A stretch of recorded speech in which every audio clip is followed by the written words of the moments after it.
कांग्रेस नेता बीजेपी के मैं भी चौकीदार का मजाक उड़ा रहे हैं। मोदी बाबा और 40 चोर कह रहे हैं। इसी पर बात करने के लिए हमारे साथ मौजूद हैं एचआरडी मिनिस्टर प्रकाश जावड़ेकर साहब। जावड़ेकर जी, कांग्रेस ने जैसे पहले चाय वाला का मजाक उड़ाया था, उसी तरह अब मैं भी चौकीदार कैंपेन का मजाक उड़ा रही है। क्या कहेंगे आप?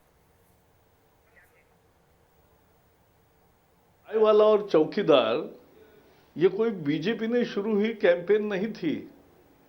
जिस तरह से कांग्रेस ने गरीब का अपमान किया, मेहनत करने वाले का अपमान किया, चाय वाला हो, पकोड़े वाला हो, चौकीदार हो, उसके लिए जनता में गुस्सा उभर आया और उसका ये रिफ्लेक्शन था कि चाय पे चर्चा शुरू हो गया और अब मैं भी चौकीदार हूं शुरू हो गया। ये गरीब के अपमान का विषय है, ये मेहनत करने वाले के अपमान का विषय है। और चौकीदार है इसीलिए तो चोर भाग रहे हैं जी, और चोर को पकड़ के भी ला रहे हैं। जैसे आपने देखा, अभी मिशेल आ गया, मिशेल को लाया पकड़ के, फिर दीपक तलवार और राजीव सक्सेना को लाया, और अब विजय मल्ल्या का एक्स्ट्रेडिशन प्रत्यार्पण कोर्ट ने मंजूर किया है, वो अपील में है, और नीरव मोदी का भी अरेस्ट वारंट निकल गया। तो ये जो सारी कार्रवाई कर रही है वो चौकीदार के चौकीदार होने के कारण ही कर रहे हैं। और इसलिए कांग्रेस वाले चौकीदार से डरे हैं। चोर चौकीदार को डरता है, जनता चौकीदार से सेफ महसूस करती है। सर, पीएम से लेकर बीजेपी के तमाम नेताओं ने अपने नाम के आगे चौकीदार शब्द जोड़ दिया है। उधर प्रियंका गांधी कह रही हैं कि चौकीदार अमीरों के होते हैं। राहुल गांधी कह रहे हैं कि चोरी पकड़ी गई तो पूरे देश को चौकीदार बना दिया। ये दोनों भी तर्क ऐसे कुतर्क है कि चौकीदार चोरों के खिलाफ कार्रवाई है। चौकीदार चोर अंदर न घुसे इसके लिए है। और ये देश में जो कांग्रेस के जमाने में सारे चोर अंदर घुस गए थे कॉरिडोर ऑफ, यानी सभी सत्ता के गलियारों में इन्हीं की धूम चलती थी, अब सारे गलियारे खाली हो गए। 5 साल में यही तो मुख्य बदलाव हुआ। और इसलिए भ्रष्टाचार पर कठोर प्रहार, और भ्रष्टाचार नहीं हुआ, यही तो हमारी सबसे बड़ी कमाई है। और वही हम जनता के सामने पेश करते हैं। जब ये चौकीदार का इनको अर्थ नहीं समझता। चौकीदार तो चोरों से बचाता है और देश को चोरों से बचाना है। कांग्रेस के जमाने में चोर सत्ता के गलियारों में थे, उन्हीं को भगाया है। और इसलिए ऐसे कुतर्कों का जवाब देने का कोई मतलब नहीं है। ये कोई जुगलबंदी नहीं है, ये सीधी बात है, देश के जनता को छूती है कि भाई एक नेक इंसान मिला, एक नेक नेता मिला तो देश में भ्रष्टाचार पर प्रहार हुआ और भ्रष्टाचारी सारे डर गए और सब इकट्ठा आकर अब बोलने लगे। यही तो मुद्दा है और यही हम जरूर उठाना चाहते हैं। जावड़ेकर साहब, प्रियंका गांधी उत्तर प्रदेश में बोट यात्रा कर रही हैं। क्या प्रियंका गांधी के यूपी में मजबूत होने का ये मतलब लगाया जा रहा है कि पहले आपको सिर्फ अखिलेश मायावती के महागठबंधन से लड़ना था, लेकिन अब आपको प्रियंका गांधी से भी लड़ना होगा, यानी चुनौती अब एक तरह से डबल हो गई है? नहीं, देखो, लोकतंत्र में हर एक को अपने पार्टी और अपना प्रचार करने का अधिकार है। सवाल है कि प्रियंका गांधी 4 चुनाव से प्रचार कर ही रही है, क्या हुआ? तो कुछ नहीं होता। इसलिए आप वो प्रचार करें, उसका वो लोकतांत्रिक अधिकार है। लेकिन जहां तक भारतीय जनता पार्टी का है, हम एजेंडा लेकर जा रहे हैं और भ्रष्टाचार पर प्रहार कर रहे हैं, विकास को सुनिश्चित कर रहे हैं, एक देश की प्रतिष्ठा दुनिया भर में बढ़ा रहे हैं और देश की सबसे तेजी से विकसित होने वाली अर्थव्यवस्था कर रहे हैं, गरीब को सही न्याय दे रहे हैं और सबको एम्पावर कर रहे हैं।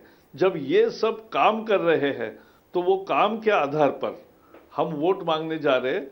कोई प्रचार करे न करे, इससे हमारा कोई फर्क नहीं पड़ता। एक तरफ प्रियंका गांधी और दूसरी तरफ महागठबंधन, बुआ और बबुआ की जोड़ी कितनी बड़ी चुनौती है बीजेपी के लिए, ये बताइए। नहीं, ऐसा है, मैंने जैसे कहा, मेरी धारणा तो हमेशा स्पष्ट है कि भाई लोकतंत्र में जो भी कॉम्बिनेशन करना है वो करे, लेकिन जिस गठबंधन की बुनियाद ही मोदी हटाओ ऐसी निगेटिव होगी और कोई दोनों का कॉमन मिनिमम प्रोग्राम नहीं, एक दूसरे के कार्यकर्ताओं का आपसी बैर ऐसा है हर गांव में कि वो सब जग जाहिर है, तो ऐसे अननेचुरल अलायंस का अलायंस नहीं चलता है। यानी सर आपका ये कहना है कि चुनौती है तो लड़ाई का मजा, अगर चुनौती नहीं होती तो लड़ाई का लुत्फ नहीं आता। बीजेपी मानती है इस बात को? नहीं, हम तो हमेशा मानते हैं, हर चुनाव हम बहुत सीरियसली लेते हैं, हर चुनाव अलग होता है और हर चुनाव की चुनौतियों को हम भी अवसर में तबादला करते हैं और हर चुनाव में हम नए नए तरीकों से लोगों तक पहुंचते हैं। जावड़ेकर साहब, उत्तर प्रदेश में प्रियंका गांधी मंदिरों के दर्शन कर रही हैं। क्या आपको लगता है कि प्रियंका गांधी वाली कांग्रेस यूपी में आपके लिए बड़ी चुनौती होगी? क्या मां गंगा प्रियंका का सियासी हथियार बनेगा? नहीं, पहले समझ लीजिए कि गंगा में कांग्रेस के जमाने में 54 साल उन्होंने सरकार चलाई, तब तो गंगा में ऐसी नैया सफर करने का कोई मूड नहीं किसी को आया या कोई जा नहीं सकता था। आज जाने लगा, यही तो गंगा सफाई का सफलता है। वो जो जा रही है वो बीजेपी और एनडीए को धन्यवाद ही लोग दे रहे हैं कि अच्छा हो रहा है और जल्दी ही पूरी साफ होगी गंगा और ये बहेगी। सर, योगी आदित्यनाथ ने कैबिनेट के साथ गंगा में डुबकी लगाई, मोदी जी ने सफाई कर्मियों के चरण पखारे। क्या आपको लगता है कि प्रियंका गांधी इन्हीं का एक तरह से जवाब दे रही हैं? ये जवाब नहीं है, ये तो हमारे किए हुए सुविधा के अनुसार अब जा रही है तो अच्छी चीज है, जाने दो, लेकिन उसका कोई बड़ा महत्व नहीं। आप समझ लीजिए, लोगों के मन में से कांग्रेस उतर गई है जी, और इसलिए कांग्रेस ने कुछ भी नए औजार तैयार किए या तरीके अपनाए तो भी अब कोई मूल मुद्दा नहीं है तो कुछ नहीं चलता। सर, कांग्रेस को सॉफ्ट हिंदुत्व ने 3 राज्यों में फायदा पहुंचाया, यूपी में भी वो सॉफ्ट हिंदुत्व का कार्ड खेल रहे हैं। यानी बीजेपी के लिए मुश्किलों का दौर शुरू हो चुका, ये माने?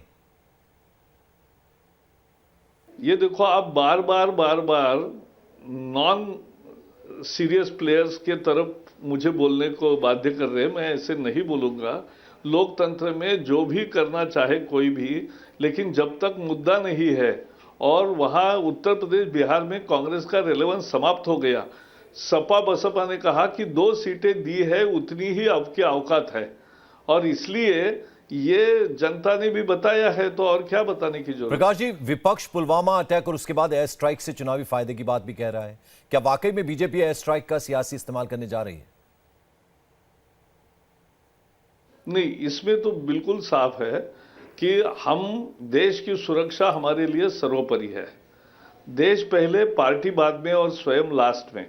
और ये भारतीय जनता पार्टी की रणनीति नहीं है, ये विश्वास है, ये आस्था है और इसी के लिए हम काम करते हैं और इसलिए देश को सुरक्षित बनाया है।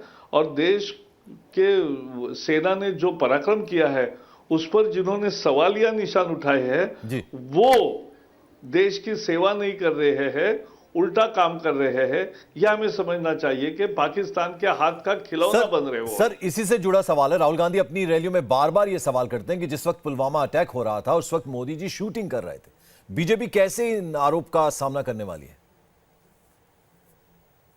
नहीं, राहुल गांधी क्या कर रहे थे? यह हद है। यानी एक बहुत बड़ा दहशतगर्दी हमला हुआ तो चर्चा ये होनी चाहिए कि दहशतगर्द पाकिस्तान भेज रहा है, उसकी व्यवस्था और उसकी रोकथाम कैसे करे, इस पर चर्चा नहीं करते, क्योंकि फिर सवाल उठता है कि कांग्रेस ने अपने जमाने में क्या किया और उसमें कुछ नहीं किया। जब 2008 के बाद वायुसेना ने मनमोहन सिंह जी से परमिशन मांगी कि हम पाकिस्तान को बिफिटिंग रिप्लाई देंगे, जोरदार कार्रवाई करेंगे आतंक के खिलाफ, तब उन्होंने मना किया, मोदी जी ने परमिशन दिया और यही देश को नेतृत्व चाहिए। सर, राहुल गांधी फिर राफेल के मुद्दे को जोर शोर से उठा रहे हैं। क्या राफेल चुनावी मुद्दा बना तो बीजेपी के लिए कहीं कोई मुश्किल, कोई दिक्कत हो जाएगी उससे? देखो, ये क्या है कि 5 साल में कोई भी भ्रष्टाचार का ना आरोप हुआ, ना किसी पर कुछ लग पाया, तो इसलिए जानबूझ के हम भ्रष्टाचारी तो आप भी थोड़े तो भ्रष्टाचारी हो ही, ये दिखाने के लिए एक नाकाम कोशिश है।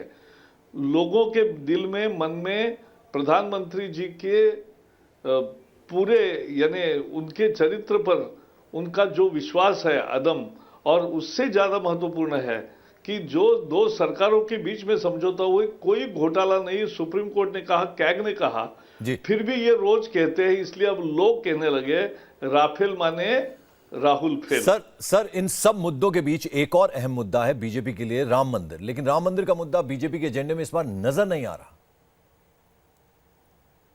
नहीं, देखो, ये फिर से वास्तविकता बताता हूं। राम मंदिर राम जन्मभूमि पर बना है, अब वो भव्य बनाने की जरूरत है। इसलिए भारतीय जनता पार्टी हमेशा मानती है कि राम जन्मभूमि पर भव्य राम मंदिर बने, और उसके लिए सरकार ने एक एप्लीकेशन जो दी है कि न्यास की भूमि मुक्त की जाए, और दूसरा हमारी हमेशा भूमिका रही है, तो मुझे विश्वास है कि जल्दी ही राम जन्मभूमि पर भव्य मंदिर होगा। प्रकाश जावड़ेकर साहब, बहुत बहुत शुक्रिया इंडिया टीवी से बात करने के लिए।